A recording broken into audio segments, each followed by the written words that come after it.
So here's my question to both of you. Will you be paying $8 a month for a blue check mark on Twitter?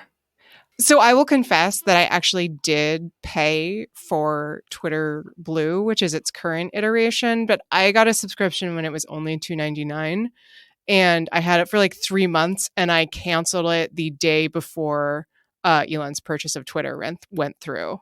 But why? I don't want to pay that guy. Come on, You're paying man. him anyway.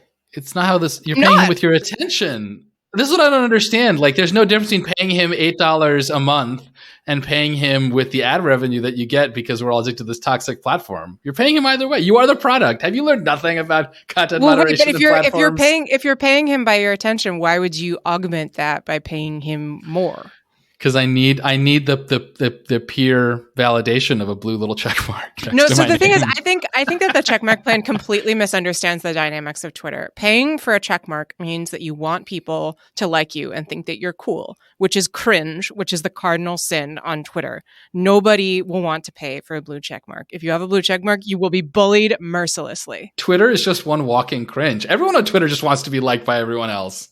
I am divesting from Elon Musk by neglecting Twitter for the last year. I just saw this coming, and this is why I stopped paying attention to Twitter. Not because I'm lazy or because I had a kid, just because I just stopped caring. Because you're principled. It's fine. So I'm principled, exactly. Deeply, deeply principled. What I don't understand is who gets the $20 and who gets the $8. Because as far as we know, Stephen King is the only guy who gets the $8. It might just be Elon's favorite authors or people named Stephen. It's just him and Stephen Colbert. Get it? I think that the really important thing to understand here is that if this is like Musk's plan to bring in revenue for Twitter, if you do the math, it is not going to cover the enormous hole in his pocket that he's created by purchasing this company, which has never been profitable. I think at this point it is essentially a very intensive hobby for him. It is basically the person who bought the Peloton and is like, well, I spent $3,000 on this thing and it feels like a waste if I don't tweet at least every couple hours at some weird idiot who put me in a Twitter thread. And I think that's what Elon's doing now. All I can say is, listeners, you can follow all of us on Mastodon.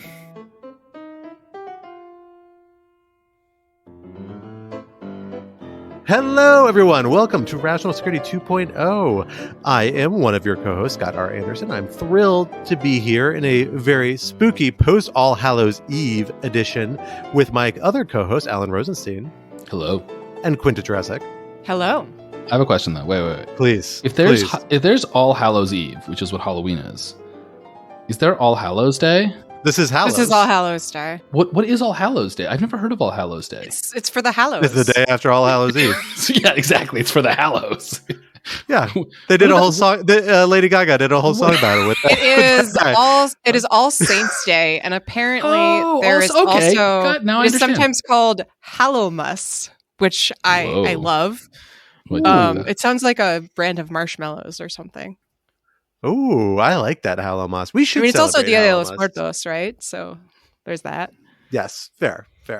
Okay, I didn't realize that Hallows Day and All Saints Day were the same day. Now I know. Now you know.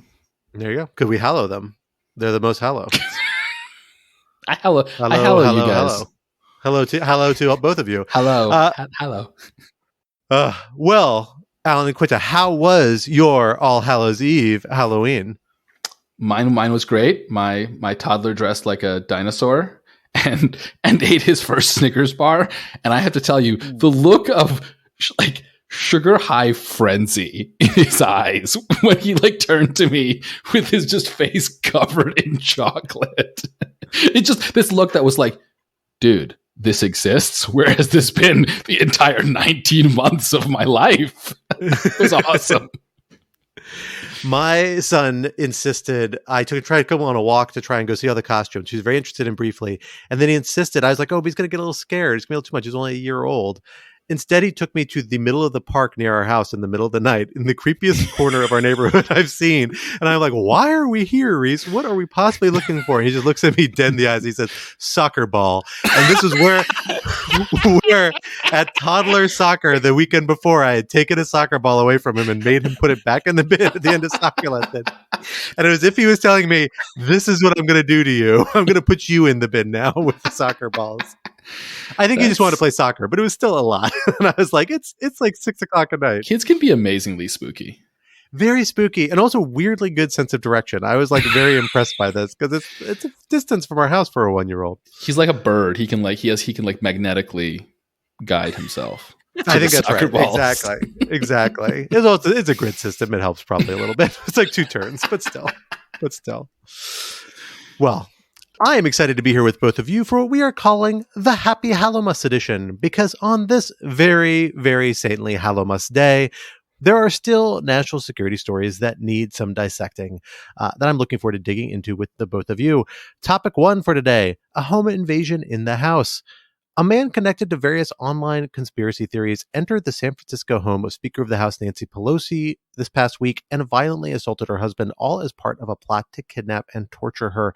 What is to blame for this type of violence, and are we taking it seriously enough? Topic 2, first ruse. It works better in print. Look for the print version.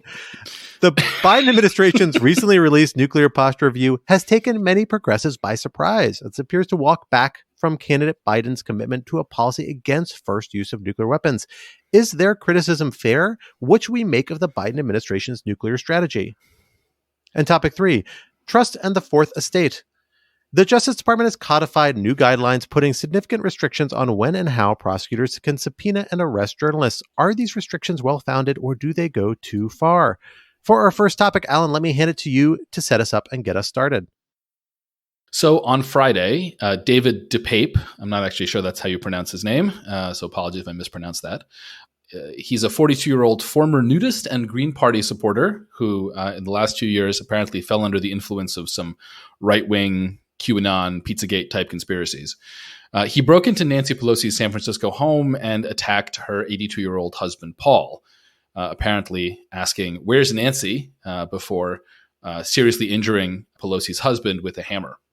When he was arrested by police, DePape admitted that he had planned to kidnap Nancy Pelosi and further planned to break her kneecaps if she, quote unquote, lied to him.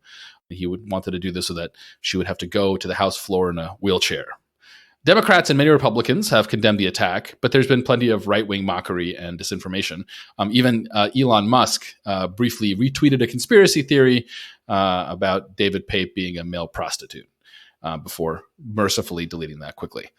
So, Quinn, I'm going to start with you because you just published a great piece on Lawfare about the coverage and that this attack has gotten, and in particular that it hasn't gotten. You know, what's your read on how this latest piece of political violence has bounced around the zeitgeist?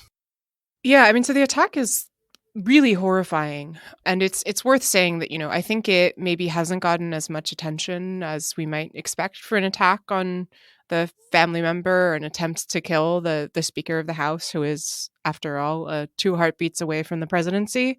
I think that may be because Paul Pelosi, Nancy Pelosi's husband, according to the Speaker, will recover and be fine. That said, if you fracture the skull of an 82-year-old with a hammer, I'm actually not sure what a full recovery, which is what Pelosi originally said, is possible, or what that would even mean. And the criminal complaint against DePape is pretty brutal in terms of describing the attack on Paul Pelosi and what DePape was planning to do to Nancy Pelosi, as you said, Alan. I mean, I think it's a sort of particularly extreme example of a really brutal trend that we have seen in recent years, which is just a massive increase in threats, harassment, and online abuse and physical violence against elected officials. I think I would put where I think that started probably sometime under Trump. Trump is certainly a major aficionado of that approach to politics. He would routinely call people out by name in front of crowds of supporters with a kind of, "will no one rid me of this meddlesome priest" logic. I'd point your finger at someone and that kind of sticks the mob on them. Seamus Hughes of the George Washington University Program on Extremism put out a really interesting Twitter thread last night, saying that he'd gone through the federal cases involving threats against elected officials since 2016, and that it's pretty clear that there has been a sharp rise in Hallowmas's telling across all parts of the political spectrum. And often the threats are made by people who, like DePape seems to, are struggling with mental illness, which I don't think should discount the seriousness of the situation. That said, I mean, it's also, I think, key to understand that this kind of violence is winked at, encouraged, treated as fun and a joke only by one of the two major political parties. The Republican response to the attack, there was some sort of initial rote statement saying, this is terrible, we condemn this, etc. And that pretty quickly descended into outright mockery, sort of winks and nods. I think one of the most appalling comments comes from Carrie Lake, who's the Republican nominee for governor of Arizona, who made a joke in front of a sort of guffawing crowd about Pelosi not having enough security at her home. All kinds of memes and conspiracy theories. So it's pretty clear that the Republican Party, this is just part of mainstream Republican politics at this point. And I think it's really worrying because there's no reason to think that it will end here or that it will not continue. And there's, this was a close call. There is no reason to think that we won't have future close calls and future circumstances in which, the violence could be successful. So, yeah, I mean, I agree with you that it's important not to fall into false equivalency about which of the two main political parties is advocating or encouraging or supporting this sort of violence. I do wonder, though, and I'm just curious, I mean, it's impossible to know, but I'm just curious what your intuition is as to where the marginal causal effect is. And by that, I mean, you have, as people like Hallowmas and others have pointed out, you have this increase in violence.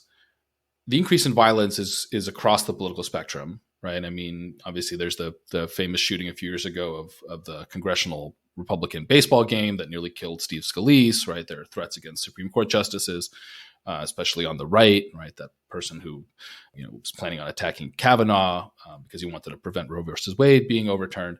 And so the question to me, I'm curious, is the additional kind of awful rhetoric that we're seeing from the right. How much do we think that adds to the potential for violence?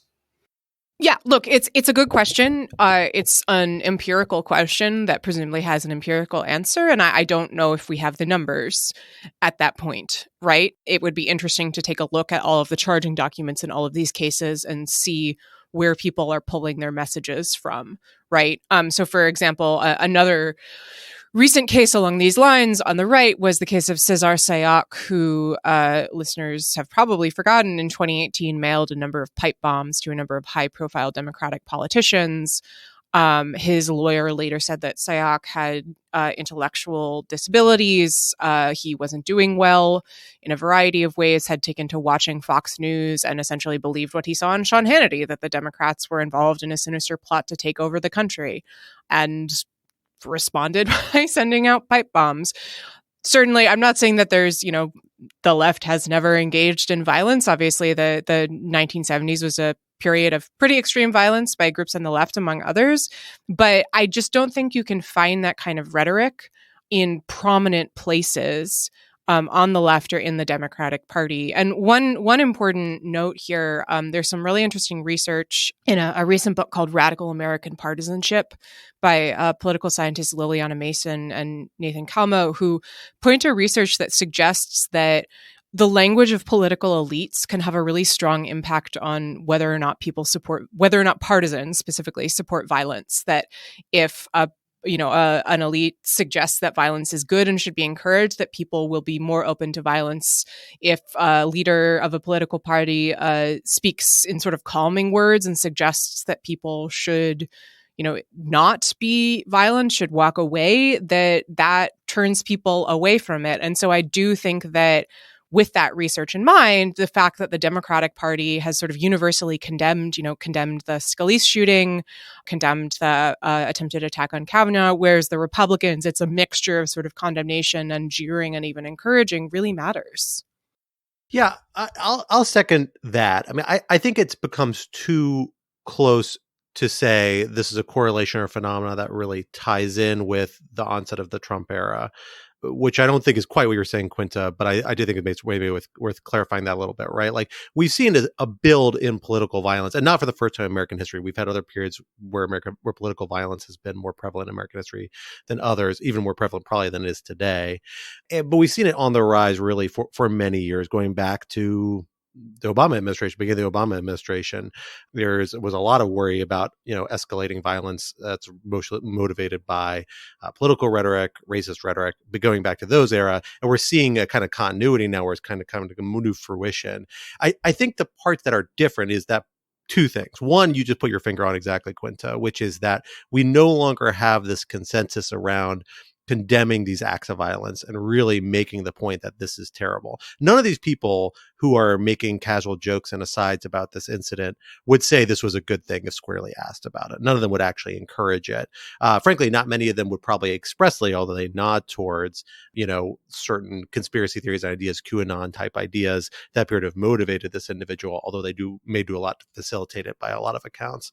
But that's not enough. It's not enough to not affirmatively urge these things. You really need to be condemning them wholeheartedly and underscoring that this crosses an inappropriate line that these sorts of views don't really, it should not be crossing. And that used to be a point of strong consensus. And I do think that's declined, and that's a problem. And I think there's a very fair point to say that I do think there's a certain part of the political spectrum. Again, I don't think it's the entire Republican Party, but it's a part of the political community, political spectrum located on the right that probably is most far along in loosening the norms around condemning that sort of behavior. The other part of it, though, that I think is unique to the modern era, kind of the post-Trump era for kind of different reasons, is the proliferation and nodding to things like the QAnon conspiracy, which is a violence facilitating ideology. It is not merely an ideology about what is right and wrong politically that some people may take seriously enough to take the point of violence. The whole logic behind the QAnon conspiracy is that there is a cabal of people controlling things and exercising violence against children and assorted other people, and that violence is necessary to upset them. It's an ideology specifically designed, and a version of reality specifically designed to facilitate and make violence seem more acceptable, and then leveling it against not just senior politicians, right? Like actually like other Americans. And that to me is what's really concerning. I mean, in this case, we saw this individual begin to level this violence against a very prominent figure. And thankfully, it appears to have not resulted in major health consequences. Although Quinta is right, we don't 100% know what the consequence will be for Mr. Pelosi. And that's part of the reason why I think it's a little easier to write off. I think it would be harder if he had been killed, but it shouldn't have to cross that line to be taken seriously. But, I'm worried, much more worried, frankly, that a lot of the same factors that facilitated that could easily facilitate targeting against campaign volunteers and members of the other parties, and more violence against, political events that tie in and are justified by this ideology. And I think that really is a big policy problem that doesn't get the adequate weight because it has become such intermingled with ideas of politics, or just being viewed as kind of like online communities and chatter, as opposed to really what it is, which is a violent inducing ideology and worldview that's inciting people to violence. And that's a big policy concern that we take seriously in other contexts. And, I don't see a strong case for not taking it as seriously here. Yeah, I think that's right. I mean, and I think it's important that we understand this as, like I said, a sort of a particularly extreme example, but part of a broader trend of attacks, threats against people in public roles in all walks of life. So now not only the Speaker of the House, but also like officials on school boards, congressional staff, right? This is not, it's affecting everyone. And I think what really worries me is the question of, if you are interested in politics, if that is now no longer something that appeals to you, that kind of civic engagement, because it comes along with the likelihood that you will be threatened or even attacked in some way. And that I think is particularly disturbing, because if we're ever going to get out of this rotten situation, we need passionate, committed people to be engaged in politics. And this is having exactly the opposite effect. So I guess the question then, right, is what, if anything, can be done to stop this, or at least to lower the risk? I mean, in my gloomier moments, I think that it'll take someone being assassinated for us to kind of snap out of it. But then, of course, even in my gloomier moments, I look at the history of political assassinations in the 1960s, and you have JFK assassinated in 1963, and of course that doesn't stop assassinations. You then have Malcolm X 2 years later, MLK in 1968, and then RFK, right? Bobby Kennedy the same year. So it does seem like there are just sort of the underlying structural features of periods in American history of dislocation that lead to this. And we have a lot of guns. It's not that hard to kill people in this country, which is kind of the sad part of it. And especially if you're dealing with, I mean, I'm not sure I want to import the nomenclature of, lone wolves from the kind of terrorism, from the international terrorism context into here, but for, lack of a better term, I just don't see how this gets better over the next 5 to 10 years, especially if you think that the problems are structural, right? And if you think the problems are structural, then you look around the whole world and you realize, okay, well, clearly it's not just an American thing regarding violence and extremism. And then it really becomes hard to see an optimistic path, at least in the next few years. I don't know. Can someone please tell me I'm being too much of a bummer? I'd like that. No, I agree. I'm not sure you're being too much of a bummer. The thing I want to see is that I want to see Democrats make this an issue, and Republicans, frankly, running in primaries against people who cater to these sorts of views. Like, I think we just need to start being even more explicit about calling people out on it. And I think there's a resistance to that because it's seen as a fight that doesn't play to core issues. People say, well, we really want to pivot to focus on core political constituency concerns. Nobody's polling and saying, oh, a high priority for us is this concern over, political violence, things like that. But I think that kind of misunderstands the way these fundamental, frankly, often national security or law and order or kind of like governance issues actually enter kind of the zeitgeist and like the mentality of voters and the broader public. Like, I think if you really underscore the responsibility here, you don't need to make it a plank of your platform. You really call people out on it in a public way and make it an issue, I think is the only way you can really start imposing political consequences, because people begin to put it in the political theater and say, hey, we can actually realize there's actual harm to this. And their opponent has pointed out to us what they're doing is positively harmful and facilitating this sort of violence. Now, in this particular case, this event happened so late in the political cycle. I think it's probably not something that's easy to pivot to for campaigns. Frankly, most campaigns at this point are at the get out the vote stage, not the kind of building the vote stage. Like, they're at this point just trying to mobilize their existing supporters. But I hope it comes back. Like, I think you need to see these issues come back and people really make an issue out of them if they're going to have political salience.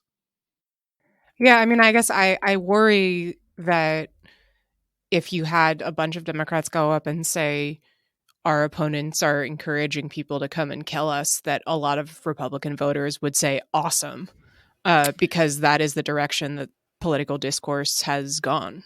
But if that's the case, there's like nothing you can do about that. And it's better to know that, frankly. But I don't think, I think that are a lot of people, and I actually think like most polls, most like surveys of particularly people who voted for Donald Trump and vote for Republicans underscores that like there's a lot of people who don't feel super strongly about QAnon or don't feel super strongly about Donald Trump and stuff like that. They vote for Republicans because they don't like taxes. They've always voted Republican. They're kind of just naturally socially conservative or economically conservative. I can think of lots of people in my family and I grew up with that fit in this vein. None of them were particularly enthusiastic for Donald Trump, but many of them still vote Republican because that's just kind of where their natural inclination is.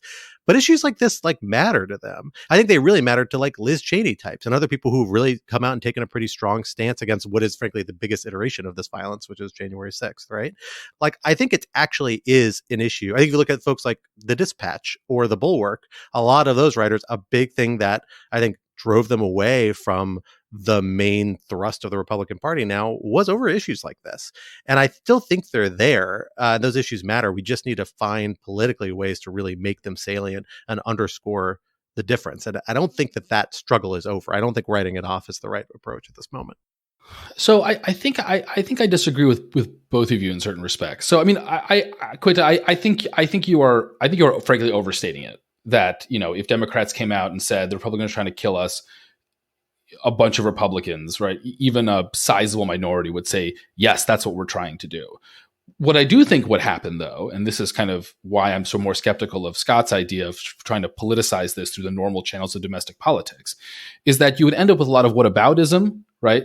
You'd end up with a lot of alternative facts. You'd end up with a lot of denialism, right? You would not be able to have a rational conversation about this. Again, not because I literally think that even a sizable number of Republicans actually want political violence, but because like people just can't have this conversation when it's filtered through partisanship, because then that hits their identity and it hits all their other reinforcing identities, and then partisanship is the mind killer. Which then leads me to think that maybe national security framing is actually the right framing to do, right? That this is not, that whatever the truth of the matter may be, right? The right way to frame this is to say, this is an internal security threat, right? This is domestic terrorism. And we have to bring the tools that we use, right, in the national security context to this issue. The problem with that, of course, is that raises the question of, well, how do you bring these incredibly invasive tools against a diffuse domestic political movement without creating a surveillance police state and shredding everyone's First Amendment rights? That, of course, is a big downside, to put it lightly.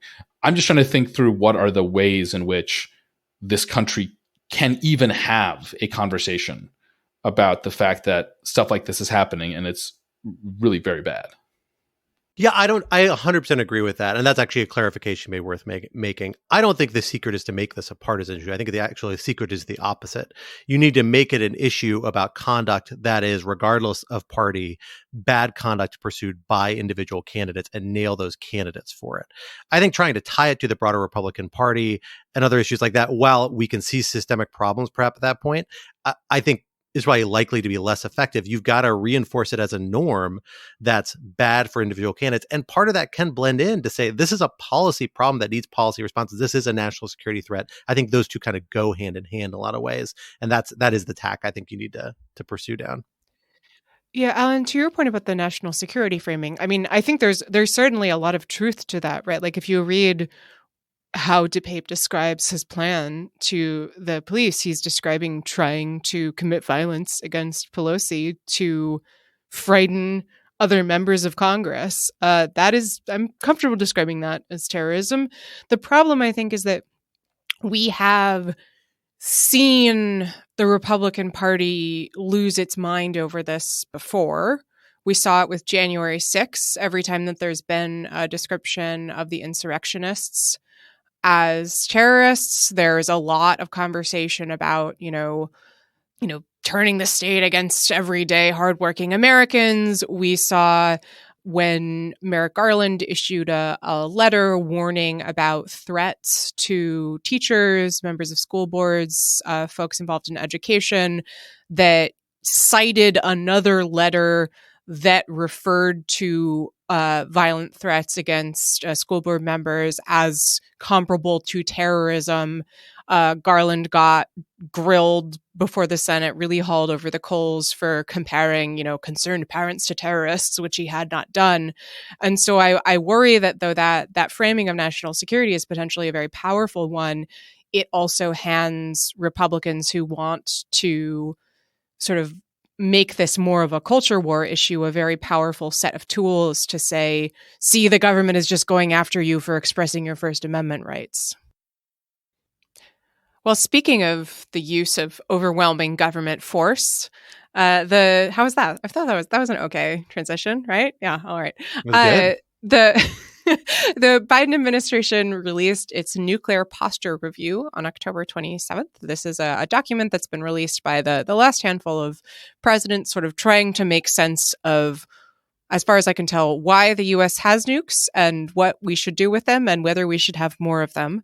And it seems like it was generally released to pretty lukewarm reception and also a great deal of criticism from nonproliferation advocates. It did not embrace a posture of no first use, which I know that people were hoping for. And there is a pretty amusing piece from Fred Kaplan in Slate, where he suggests that possibly the document was intentionally written poorly to encourage people not to read it, which I thought was pretty funny. So, Scott, I want to turn it over to you first. If you can kind of give us a sense of like what were people expecting from this, and how does it compare to the previous documents from the Trump and Obama administrations? Sure. I mean, this is an issue that in kind of elite national security policy wonky circles, and particularly like the very, very large community of people who work on nuclear weapons issues in DC, for those who aren't in the DC policy circles, there is just a giant, giant community of people who work on that issue set here in organizations for good reasons, because very serious issue set, but it's one that gets a certain degree of attention from funders and has a lot of kind of institutional heft behind in the kind of nonprofit think tank space. This issue of how we think about our potential use of nuclear weapons and tailor our nuclear capacity and arsenal accordingly has been a constant point of tension really, really for decades and decades now, but particularly for the last 15 or 20 years or so. During the Obama administration, there was a strong push towards trying to do something like a no first use policy or something maybe even more restrained, where you're saying, no, we're going to use this for very specific applications for, nuclear threats, and limit the idea that nuclear weapons are supposed to be a tool in the arsenal. And if you accept the fact that you put legal or moral or political limits on using nuclear weapons as a tool in general interstate conflict or international conflict, then you would probably say, well, then we don't really need that many nuclear weapons. And we certainly don't need tactical nuclear weapons because we're only using this for very large threats, not in small calculating ways, what tactical nuclear weapons are supposed to do. And therefore, you really are saying we're going to rely on other types of tools to do this. And so it's seen as a vehicle of both eliminating nuclear risk because you're clearly signaling to other nuclear powers, hey, you don't have to worry about us doing first use, or perhaps even going so far, you don't even have to worry about us responding except in the event of a nuclear attack or a serious threat of a nuclear attack. And therefore, you can be a little more calculated in your own nuclear weapons development. You have less reason to develop tactical nukes because you don't have to get into an arms race with us over who has a better tactical nuclear capability. It basically tries to level set and tamp down threat levels that drive the development of nuclear arsenals and all of the risks that come with them, including those weapons falling into loose hands, being degraded, and then the risk that a government is just going to make a mistake one day, think they're being attacked when they're not, and launch nuclear weapons in response. The Obama administration flirted with no first use. It got kind of close rhetorically, but never fully embraced it as a policy towards the end of its administration. The Trump administration really kind of dramatically rolled that back, I would say, in its nuclear posture review that it rolled out. It basically made the point and really emphasized this idea of multi-domain deterrence, where it said quite clearly, look, we have conflict and competition happening across all these different domains. The Trump national security strategy and national defense strategy are also kind of the first ones to really drill down and say we are in conflict with Russia and China, and that is the defining national security issue. So I don't think it's a coincidence that they made this move on nuclear weapons, where with nuclear weapons, they said, we could get a threat on a conventional level. We could get a threat in cyberspace or in outer space, and a nuclear weapon response may be appropriate to that. We're going to deter across all domains, and that means nuclear deterrence exists on those other more conventional domains as well. And that was a pretty controversial concept, but was something that I think people who are less categorically opposed to the use of nuclear weapons, see them as having strategic value, think is a wiser way to approach this issue. The Biden administration, candidate Biden, kind of made some chatter on the campaign trail suggesting he might be open to no first use, that he was open to the idea that nukes are a very dangerous tool to play with and we should highly restrict how we use them. But that's not reflected in this nuclear posture review. This nuclear posture review is much closer to the idea of cross-domain deterrence that was in the Trump national security strategy. They actually have a different term that we talked about in a prior episode, integrated deterrence, that tries to bring together all these tools. And so for that reason, this Biden administration document continues developing more tactically oriented nuclear weapons in line with the Trump administration, and says, well, we actually have a role for these in our arsenal.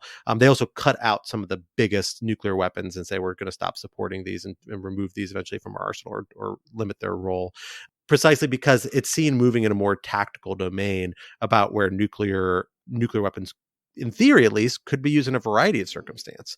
Now, they really try and balance this out by saying, hey, we're doing a lot of things to try and improve nuclear command and control, so there's more time to make any sort of decision, less risk of an accident, less risk of a mistake of us accidentally nuclearing somebody. And they really, really do make the point saying this is an absolute last resort. It's not something we would take lightly. We would pursue any remotely comparable conventional routes first. But nonetheless, they leave nuclear weapons on the table. That's a pretty interesting development. I can understand why that's controversial, although I also think understand that there's a logic behind it as well, particularly in the context of Ukraine, Russia, and China and Taiwan, which are, again, the big challenges that the national security strategy, national defense strategy, and nuclear posture review the Biden administration has released, all of which are kind of interrelated, are addressing. Can you explain, though, what the logic is for developing tactical nuclear weapons or developing nuclear weapons that are used tactically? Because it seems to me that the main point of nuclear weapons is that they are the ultimate deterrence mechanism, right? They're the only that what makes a nuclear weapon different than other weapons is that nuclear weapons are the only ones that can, through a kind of nuclear carpet bombing of a country, right, hitting its key civilian and in particular military installations, can annihilate its ability to continue the fight within literally minutes, right? No conventional weapons can do that. But if your goal is to attack a particular target, right, we can just drop a bunch of bombs on those targets. And so it seems to me that although tactical nuclear weapons may achieve an objective more easily, they don't provide the same kind of step change. Or I mean, am I wrong that they don't provide the same kind of step change? And if they don't provide the same kind of step change, and it seems very irresponsible to build, little nukes just because you want to do something more efficiently. Like that does not seem worth the price of whatever nuclear nonproliferation or just norm setting dangers that expanding nuclear weapons beyond the kind of World War III, what is it? The joke, right? The World War III will be fought with nuclear weapons. World War IV will be fought with sticks, kind of idea. I don't know if that's a joke or not. It's not very funny, but it's something people say. It's Einstein. You're totally right. Was it Einstein? I thought it might have been. Yeah, it's good. The notorious humorist Albert Einstein. I think there is a point to critiquing this here, but the counterpoint is, essentially what other states are deterred by and how they see their calculus, right? For us, it's very easy for us to say, well, we can probably accomplish this objective just as easily with conventional weapons. That might not be true, for Russia, particularly these days, right? Like we've seen Russia actually have really substantial conventional weapons limitations on the Ukrainian battlefield. And you could see in that case, if they're saying, well, we really want to shock and awe and show the Ukrainians how we ultimately have advantage over them, you could see the advantage of a tactical nuclear weapon. And if the United States' only ability to respond to that were a potential conventional military attack, of which there are just practical logistical challenges, although I agree, they may be substitutable. And in fact, the reporting we've seen is that that's kind of what the Biden administration would intend to do if there were a use of a nuclear weapon by Russia, would be some sort of conventional but substantial conventional response. But if you reserve your only nuclear escalatory route as being to a huge, large-scale weapon, the sort you would only reserve if you went to true nuclear kind of like Holocaust situation, then you don't have steps up and down the escalation ladder that you can deploy in a context where nuclear weapons have more deterrent effect or are seen as a bigger threat or something that Russia might have reason to be more afraid of. But why would Russia? I guess that's my question. Like, practically speaking, why would Russia be more afraid of our tactical nuclear weapons than of, a fleet of B-52 bombers dropping conventional weapons on their civilian or military installations? That's the part I don't understand. And in particular, even if there is a difference, is that marginal difference worth the fact that you are normalizing the use of tactical nuclear weapons as part of your, cross-deterrent, all-deterrent, whatever you want to call it, strategy? I think you've really drilled down to the calculus. Like that's the math here, right? Is how big is the delta in a deterrent effect of nuclear weapons, just psychologically separate and apart from parallel conventional actual like offensive capabilities. And then B, in terms of setting aside the psychological element, can we accomplish the same with conventional weapons we can with nuclear weapons? I suspect you can. I suspect there's also an element of cost and scalability, right? Like if you are going to launch a major, a conventional weapon attack against Russia, right? Is highly risky. There are things Russia could do in response. There's lots of things that could go wrong on the route to get there in ways that Russia could counteract or potentially respond at a smaller scale to those sorts of weapons, right? Whereas a nuclear weapon, maybe you can do it lower cost because you have a big nuclear arsenal, and taking it out of that, while dollar amount still very expensive, doesn't actually limit your other conventional military options as well. And so fits into a strategic picture. And I think the honest truth is, like, all of these are kind of guessing games. Like, a lot of it hinges on the psychological element. A lot of it hinges on where you think the threshold is that you actually will be willing to deploy one of these things. And I suspect that the Biden administration basically says the threshold is incredibly high, but that doesn't mean it's totally off the radar. And I do think that the psychological element may play a bigger role here. Certainly Russia and China, I think it does, because they trot out the nuclear threat quite frequently in their own rhetoric and military posturing. But it is a bit of a guessing game. I don't think we 100% know. And this is why people say international politics is more of an art than a science, because a lot of it is about intuition and feel that you can't ultimately really justify empirically in a very easy way. Sounds like it's more astrology than science. I always like sailing as a metaphor myself, but it's not worth getting into like here. Tacking into the wind, tacking between the points, correcting constantly, feeling the winds. That's how I always wearing shorts with critters. Just that real wasp stuff. That's my vibe. Sweater around my shoulders for no damn good reason, even though I'm wearing shorts. It's like a scarf. Exactly. This does get to something that I was wondering about, though, so some of the criticism that this document has received, like, was there any way for it to be better or clearer or chart a more direct path given the situation in Ukraine? Like, we talked about how the national security strategy was late because they basically had to rip up the whole thing and rewrite it because of the war in Ukraine. To what extent do you think we can see that sort of handprint on this, and to what extent is it just kind of muddled because it's always muddled? I kind of suspect this is one of the things that changed the most between last November, before it was clear Ukraine was going to be what it has become, and this February or this year when we're actually seeing this thing released, right? Like, we've seen dramatic change in the international scene where there's legitimate, very real concern about a conflict going nuclear between two major nuclear powers. And I think that makes perhaps the Biden administration more reticent to completely put tools off the table that might have a deterrent effect, even if they're less certain that they do. And I suspect that leaned in this direction. Would it fundamentally have changed the parameters going in there? I don't think so. There's a reason why no first use hasn't had much bite inside the national security apparatus of government, why every administration has tended to gravitate something a little bit more in a flexible retain options direction than they are on the campaign trail. That's because the people who work on these issues professionally feel very strongly this way and have a persuasive case, at least internally, once you're in the executive branch, as to why they want to keep it that way. And they're often deferred to by political leaders as a matter of political necessity and out of acknowledgement of their expertise, although people can critique how much expertise they actually have, I suppose, or whether it's good, well-founded expertise.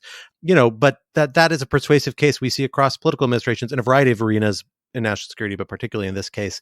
And so I don't think the Biden administration was ever going to 100% stick to what they may have said occasionally on the campaign trail. But I suspect the current geopolitical scenario, much as it did with the Trump administration, is pushing towards a reality where nuclear scenario is much more complicated than it was certainly in a post-Cold War era where we were primarily worried about non-state actors, non-nuclear threats. And that feeds into the framing of our strategic logic in these documents. Well, let us now go from regulating nuclear weapons to regulating the press, because we have seen some interesting... Wait. Journalists are as dangerous as nukes. They're just both subjects of regulation. Listeners, you missed the 3 minutes where Scott was promising us what a good transition he had, and this is what we got. Lies. I was never happy with this transition, but I didn't come up with anything better. Regardless, we've seen some interesting developments coming out of the Justice Department in the last week. We finally saw rolled out a pretty dramatic and interesting policy change for the Justice Department in relation to both using kind of compulsory legal process subpoenas and similar processes for getting information out of journalists, basically being able to use the courts to get information journalists may have collected as part of the news gathering process, and then also arresting journalists or subjecting them to, potentially charges and other sorts of actions. The Justice Department, I should note, issued last year kind of interim policy on these points, particularly as a reaction to concerns about how the Trump's Justice Department engaged with reporters over the course of a number of investigations there. that is now been rolled out and codified into a new set of actual regulations in the Code of Federal Regulations, meaning they've gone through the full administrative or going through the full administrative process to be put into the law. That really kind of set pretty dramatic. I was actually impressed by how robust they seem to be, at least on initial read, limits on the extent to which the Justice Department will do these things. None of them are categorical, but they essentially elevate and require approval by the Deputy Attorney General. In some cases, or in other cases, the deputy in charge of the criminal division of the Justice Department, essentially putting pretty high political sign-off on a number of actions, and just about any actions really involving journalists, whether for arresting them or trying to get information relating to their news gathering practices. And it's a pretty interesting move, I think. Quinta, let me turn to you first on this. As somebody who represents a journalist probably most squarely among us, how do you think this responds to concerns that journalists had or have had, not really just during the Trump administration, during the Obama administration too, which pursued a number of aggressive leak investigations that came under pretty heavy criticism? And it's interesting, we're seeing Merrick Garland and President Biden tack in a fairly different direction here. Does this address journalists' concerns adequately? Is there a way they can address those concerns adequately in a regulation like this? And where do we see the trade-offs? Where do we see the areas where the administration is trying to caveat other interests they have that drove some of those investigations in the first place, or are they not really here? Yeah, I was actually struck by how robust these protections seem, and it's worth noting that the Attorney General apparently put them together with the help of a number of groups, including the Reporters Committee for Freedom of the Press, which put out a statement approving of what the government has done here. So I do think that is worth keeping in mind.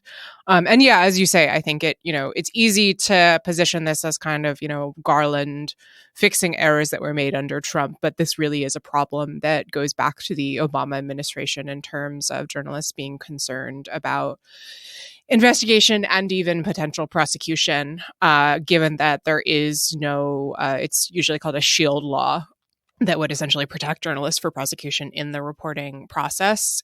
I do think it is noteworthy that the department has put in place these protections and that it seems to include classified information, sort of working to obtain classified information as part of the news gathering process that is protected. That is noteworthy. My biggest question, I think, and I'll give a tip of the hat here to the Knight First Amendment Institute at Columbia for flagging this in their response to the announcement as well. So this policy applies to members of the news media. It never defines who that is. Now, there's a very good reason for that, which is that even journalists can't define who that is. It's not a profession that has a gatekeeping function. That's sort of part of its whole appeal.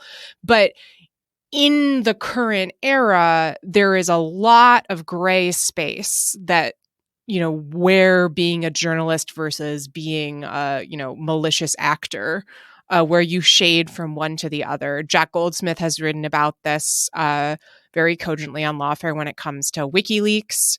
I think we also, a more recent example is Project Veritas, the sort of right-wing sting group that I think is currently, if I'm correct, currently being investigated for publishing excerpts from Biden's daughter's diary, which may have been illegally obtained. So does that count as news gathering? How does that affect this investigation? Do we count Project Veritas as members of the news media? What about some person on Twitter who's identifying themselves as a citizen journalist, which is a term that people often use?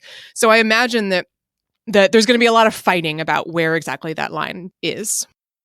Yeah, no, this question about who counts as a covered media organization and journalist, I agree, I think is really important. And I almost wonder whether or not the realities of not being willing to extend these protections to, bad faith actors who are nevertheless engaged in journalism. I mean, in the sense that they are claiming to report about things that happened, whatever their motivations may be, will simply further the sense among these fringe people that they are being persecuted when the deep state media of the New York Times, et cetera, gets this special protection from the government. And I'd be very curious.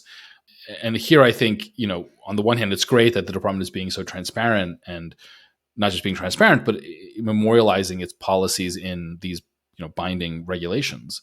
But again, and this is a kind of a standard. This is actually, it's funny. This is a standard problem in administrative law that you don't tend to think about too much in the national security context. But a standard problem in administrative law is agencies writing rules, but then the actual stuff you want to know about, which is how are the rules going to be interpreted, comes along sort of long after the fact. And so I'd be very curious if the department somewhere has some memo giving guidance to itself as to what news organization is, or whether they just haven't written that memo. But if they haven't, they're going to have to write it pretty soon, because the tricky case, I think, is not going to be the New York Times or the Wall Street Journal, or even the New York Post. It's going to be some far right or far left weirdo out there who, is thinks they're a journalist because they have a Twitter account with 10,000 followers. Well, so I actually think they have a strategy for working around this that is kind of interesting in the regs. And it goes back to the WikiLeaks case, I think, right? Because in the WikiLeaks case, if I'm doing this a little bit from memory, so I may have some of the details a little fuzzy, but my recollection is over the course of, I think it was 3 ultimately superseding indictments that we've seen, we saw this kind of creep where the initial indictments focused, there was a leaked indictment, and focused most specifically on Assange's role in facilitating the actual hacking of DoD records by providing certain tools to people participating in it, to Chelsea Manning.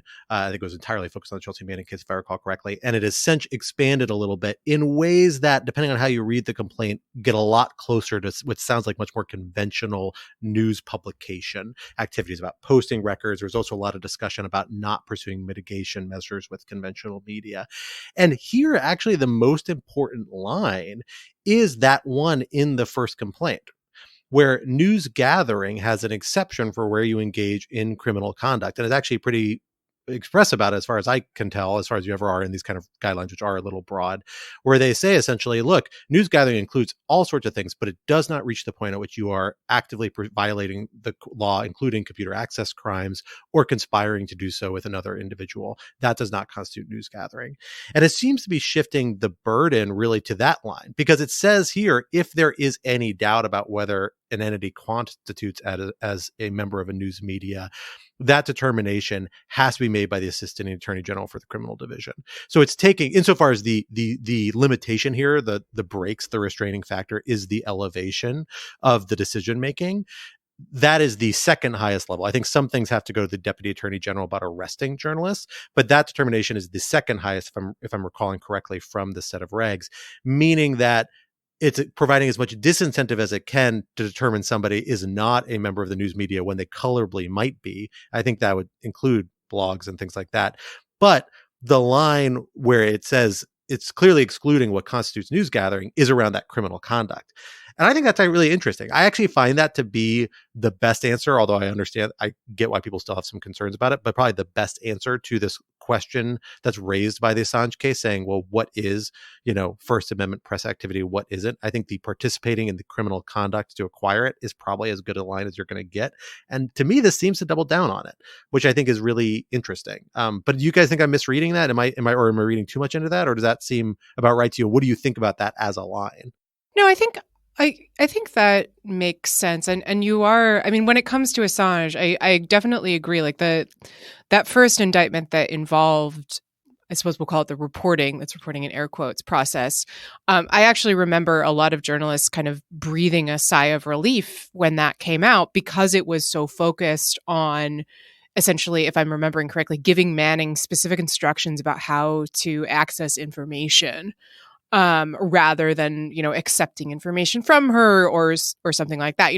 Conduct that we would not normally think of as part of the reporter's process. Then as, the superseding indictment stacked up, it crept closer and closer to pure publication. So I don't know. And look, like there's always going to be a line drawing problem here. Journalists themselves have that line drawing problem. There's constantly arguments about, like, is the Daily Caller a legitimate news organization, right? So I don't necessarily object to the fact that there's fuzziness here. And I do think that you're right that kind of creating a system where the department is incentivized to think very seriously about it and to kick those decisions up to a high level, so there's some level of accountability, is probably good. I personally would say that these are just regs. They can be rescinded.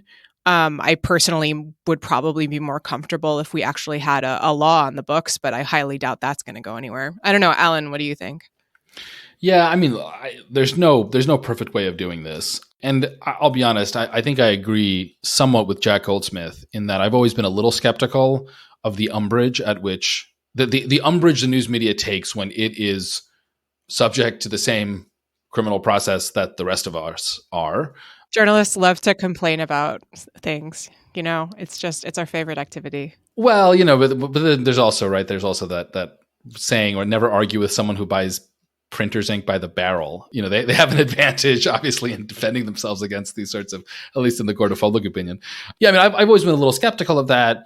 I don't think the reporting, even of mainstream outlets, is always necessarily as cautious or as responsible as it could be.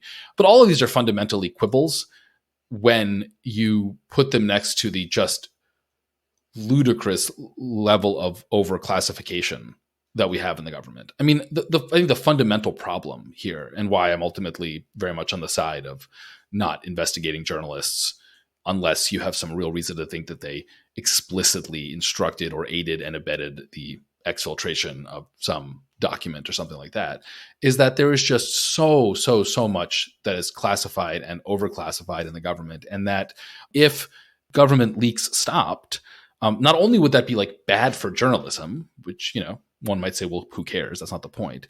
It would make the government impossible to function, because the way the government functions is by constantly calling journalists and selectively leaking things. And so I think when you have that in the background of all of this, I think it's more understandable for why then journalists get very upset. In addition, when they then get dragged into this process, because when they're not being harassed by the government, they're being asked by the government to quietly on background share this or that piece of information given to them by a unnamed source high up in the blah blah administration who has familiarity with this issue, but is not authorized to talk on the record, which is to say they were authorized to talk off the record. So I get it that way. And so I think I'm ultimately with Scott that everything short of direct aiding and abetting, it's just probably not worth it. But again, we'll have to see what DOJ decides is a legitimate news organization, because you can have people who are not committing any crimes, but it's just still awkward to call them journalists because they have just absolutely no professional training or set of responsibilities or sense of responsibility. My ears are burning, Alan. Yeah, me too, my friend. Me too. Well, so this actually really intersects well with another part of regs that hasn't gotten nearly as much attention, that I think is actually way more interesting in a way, or at least as interesting. I think all these regs are super interesting. And that's subsection M of, I can't remember what section it is, but it's like the main text of this. Everyone who's following along at home, turn your hymnals to subsection M. The Federal Register notice, which says essentially the Justice Department will not arrest a member of the news media without the approval of the Deputy Attorney General. That's the highest level of approval sought in the entire set of regs. And then says, but there's an exception for here. If the news media, what you're trying to arrest a member of the news media for has nothing to do with news gathering, then you only need approval by the Deputy Assistant Attorney General for the Criminal Division. I think this is actually like a really, really broad legal protection for members of the news media, like kind of exceptionally broad, particularly if I'm right, and I think I am, that they're leaning towards a broader definition of news media, because you're putting pretty big procedural hurdles in place of arresting any. I mean, there's a federal DOJ, right? It doesn't apply to state crimes, things like that. So a lot of your day-to-day crimes be covered by that, not by federal crime. But it's pretty broad legal protection saying you got to get a high-level sign-off to arrest a member of the news media for anything. And if it is related to news gathering and it seems to strongly imply a bias towards, gray cases going towards the more protective standard, then you're saying the Deputy Attorney General has to sign off on it? That's pretty exceptional. And I have to ask, what's the logic behind that? And I have to say, this reads like it's written by somebody who's frankly worried about the abuse of the Justice Department towards journalists. So what you're saying is that I can go on a crime spree. Well, federal crime spree. Yeah, that's what I don't understand. So just to clarify, right? Like if I commit I don't know, a crime on the navigable rivers of the United States where there's only federal jurisdiction. Or I guess if I commit any crime in DC, actually, wait, let's just go to DC where like half these journalists live. So if I commit a DC state, quote unquote, state crime, because of course all DC crimes are by their nature federal crimes, and it can be anything like public urination or whatever, getting into a bar fight. And I'm a member, I'm a lawfare, I'm a senior editor at lawfare. I'm a journalist. The DOJ can't arrest me unless the deputy, this can't be right. Yeah, I mean, this feels like Scrivener errors levels of not right. I suspect that DC, you will see a rule issued here saying for DC cases, it'll come out. Also, DC police do not report directly to the Attorney General, I don't believe. So like they will not necessarily be directly bound by this, but the U.S. Attorney's Office might be. Okay, right? but what about federal tax fraud? I mean, there are a million things that I can. No, I agree. That's why it's exceptional. Like immigration fraud. This is really imposing. But tell me if I'm reading this wrong. I think I'm reading this right. This is requiring really high-level approval to punish journalists for anything. You didn't tell me to look at this ahead of time, or I would have. Oh my God. Are we supposed to read the regulations we're going to discuss on RATSEC? Oh my God. It is 2 sentences. I did read it. I just didn't read that specific portion of it. Hold on. God, you're signing us homework. God, you're worse than me, and I teach LegReg. Okay, so I guess part of it will also depend on what prior authorization being possible or not possible means. But still, you don't want to get in a position of having to check every time you arrest someone whether they're a blogger and then routing your request to the CSIP's DAG or whatever before you arrest them. This seems very strange. I think that this means that it's the purge, but only for journalists. There are no rules and we can do whatever we want. That's what I'm saying, guys. Let's have a great weekend before anybody corrects this. Is my idea as arguable members of the news media, one way or the other. Some of us more than others. But here's the thing, right? And we're joking about this, but are we, just to kind of, as an interesting example, are we arguably members of the news media, or are we who write regularly for Lawfare about, current events, legal issues, talk to other journalists, are frequently cited by other journalists, are on a podcast? I mean, we're members of the news media, right? Like the three of us, if I'm not misreading this directly applies to us. It just seems so bizarre. No, but I think what I think it's doing is saying we're close enough of a gray case that they'd have to go to the, Deputy Attorney General or Assistant Attorney General to clarify it. But if we engage in something criminal, then whatever we're doing, even if it's just a little bit criminal, is not news gathering, is not protected by this. So that's where it's putting the burden. But it's still protected by subsection 2. Oh, by the rest, yeah. By the rest. They still have to go to... That's the hard part. That's what I'm saying. They still have to go to a deputy assistant. I mean, I know these guys. These men and women, they're busy in the Department of Justice. I read this and I was really struck by it. That's why I wanted to bring attention to it, because I think it's a really interesting provision, frankly, way more consequential. And the only reason you build something like this level of protection in, I really do think, is if you're worried about Justice Department abuse. I don't think Merrick Garland's worried about him or his staff abusing people. But, you're putting this in regs, which is a good thing that they did. That's something I think I remember we talked about either in this podcast, the Lawfare podcast, saying there's a great in 2021 when he issued the advisory memo, you have to put it in regs or else it doesn't mean anything. But as long as this is on the books and there are political costs and time required and legal challenges kind of available, they're probably pretty weak in this case, that you could pursue if a future administration tries to revoke them, you're kind of stuck with it here. I think it's a pretty telling structure. But again, we'll have to see what. Yeah, we got to keep an eye on the Wayback Machine and see if they change this. Yeah. Dear listeners, many of whom I know work for the federal government and even the Department of Justice. Tell us what this means. And the best part is when you tell us, I guess the government can't subpoena our phone records to figure out which one of you told us. It's all this beautiful circle. Alan is officially not conspiring with anyone to try and get the answer to this information. There are no overt acts. He would welcome an unsolicited email explaining this. If someone wanted to tell someone else what this all meant, I would love to read that article in the New York Times. How about that? Well, goodness. All right, guys. Well, folks, we will have to leave the conversation there for this week, but this would not be Rational Security if we did not leave you with some object lessons to ponder over the week to come until we are back in your podcast or podcatcher, whatever you call it. Alan, why don't you get us started with our object lessons? What do you got for us this week? So I'm going back to my series of great audiobooks that I enjoyed. And the latest great audiobooks that I enjoyed, again, for free because I use the Libby app and I do it through my public library, was a wonderful history from a few years ago by Daniel Immerwahr called How to Hide an Empire, a History of the Greater United States, which is just a fabulous history of the United States, but focusing on its imperial holdings, and not imperial in the kind of abstract sense of is America an empire, but in the like legitimate, imperial holdings, like when we were in control of the Philippines and how Puerto Rico and Guam and the Mariana Islands developed. And particularly, this book centers the experience of people living in these places and just, how fraught it's been and how complicated the people, the views of the people who live in these places has been with respect to whether they want to be fully independent or whether they want to be sort of fully part of the American, state system or something in between. It's also just beautifully and like very entertainingly written, sort of one of the best, it's hard to write a good American history book because it's just so overcovered. But this one really, really nails it. And so highly, highly recommend How to Hide an Empire by Daniel Immerwahr.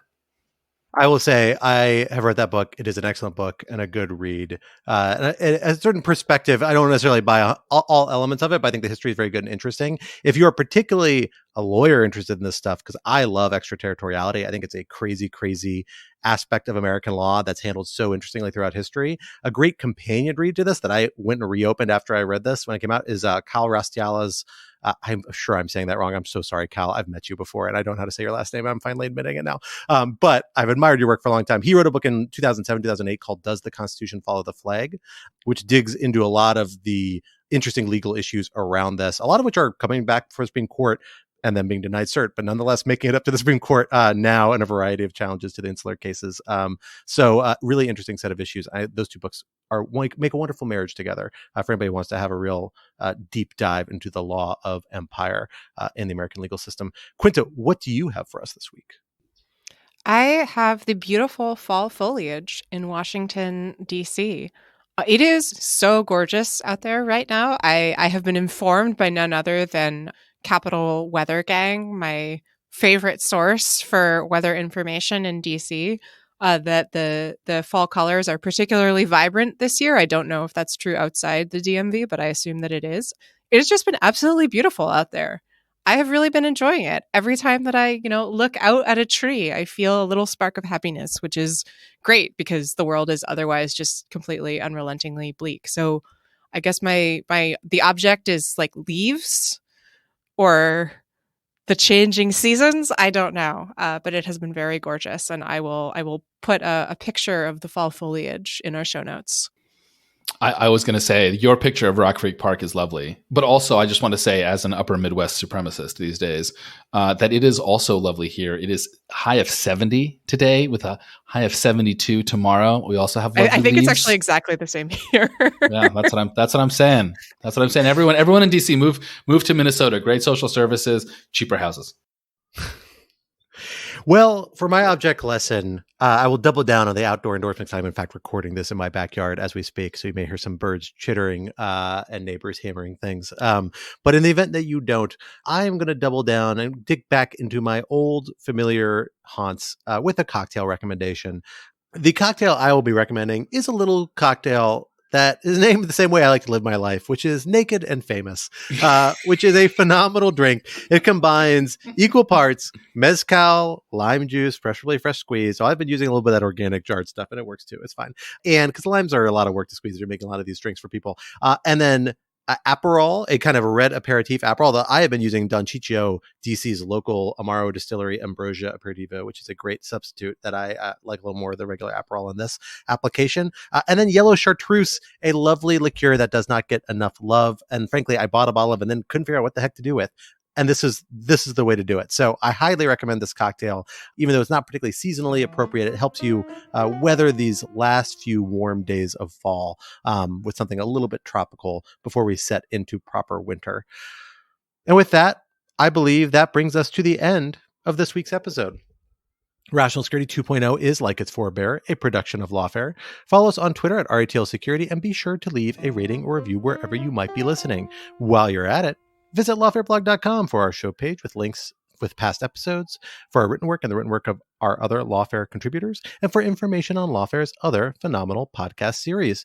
And be sure to sign up to become a material supporter of Lawfare on Patreon for an ad-free version of this podcast and other special benefits. Our audio engineer and producer this week was Jay Venables of Goat Rodeo, and our music, as always, was performed by Sophia Yan. And we are once again edited by the wonderful Jen Patcha Howell. On behalf of my co-hosts, Quinta and Allen, I am Scott R. Anderson, and we will talk to you next week. Until then, goodbye.